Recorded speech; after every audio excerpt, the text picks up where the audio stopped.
Aí tive o Matheus, meu segundo filho. Os 2 eram bem pequenos. A gente morava nessa época em Sumaré.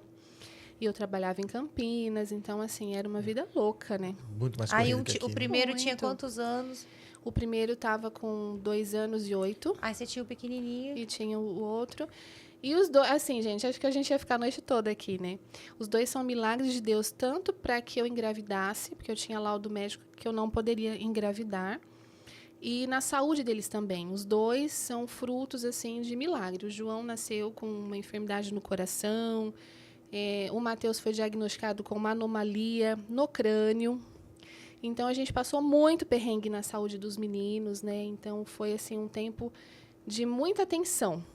E eu queria sair do trabalho, mas não dava, e a gente foi se ajustando.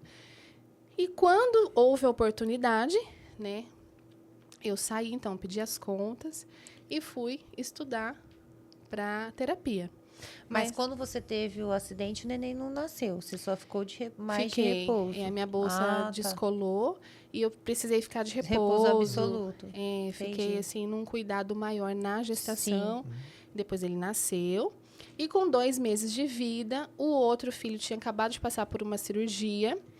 Ele foi diagnosticado com escafocefalia, que é uma anomalia. Primeiro? O segundo. O segundo. O primeiro Jesus, tinha feito que uma loucura. cirurgia. Tô misturando tudo, né? Não. Mas é que eu já me perdi. O pessoal que é nem muita vai querer coisa. mais fazer É terapia muita coisa. comigo. Aí que vão. Porque vai falar assim, meu Deus. Assim, a história... Sim. Eu falo assim, gente, dá pra escrever um livro aí. E olhar lá atrás, nem dá pra acreditar, né? Que trabalhava, viajava, cuidava de 2, com todas essas dificuldades, né? Sim.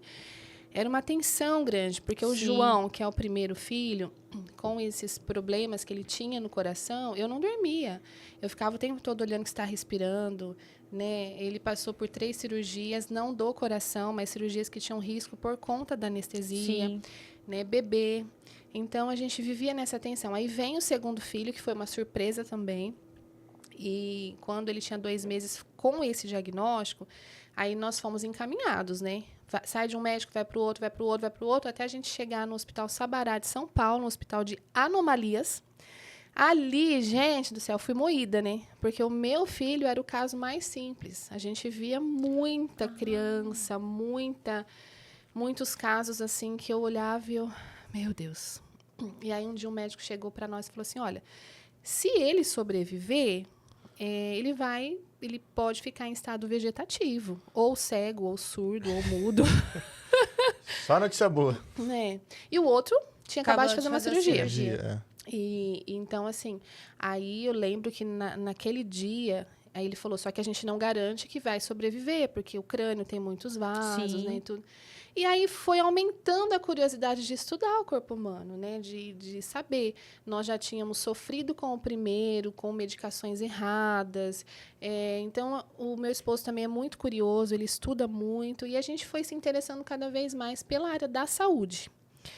E nessa época, foi um caos, né? E passou. Aí o médico foi dando tempos, vamos esperar 6 meses. Aí chegava 6 meses, o menino evoluía de uma forma que a medicina não explicava. Aí faz exame. Eram exames muito difíceis, com sedativo. E foi muito sofrido. E aí, quando ele fez 1 aninho, fez uma junta médica, o caso dele foi para os Estados Unidos. Ele até conta isso, porque a gente já contou para ele. Que bonitinho. Que ele tem um osso a mais no crânio, só que isso gerou, na época, um coágulo, e assim, a evolução dele foi contra a medicina. Os médicos não entendiam nada. E aí despertava mais curiosidade da gente estudar sobre tudo isso, né? Então, assim, não operou, graças a Deus, são cheios de vida, cheios de saúde, os 2. Maravilha. Muito elétricos, né? E eu fui me interessando cada vez mais, né?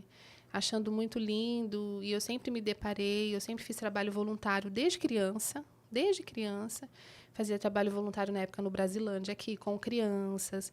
Então, eu conhecia a história. Eu sempre queria conhecer a história. Por que aquela criança agiu assim? Por que essa criança está agindo assim? E até hoje, né? Sim. Eu olho para uma criança e eu falo que tem uma história, tem uma família. Eu olho para uma pessoa e falo assim, essa pessoa não é isso. Tem algo além disso. Não pensa no problema em si, mas na causa sempre, né? Isso, assim... O que causou, porque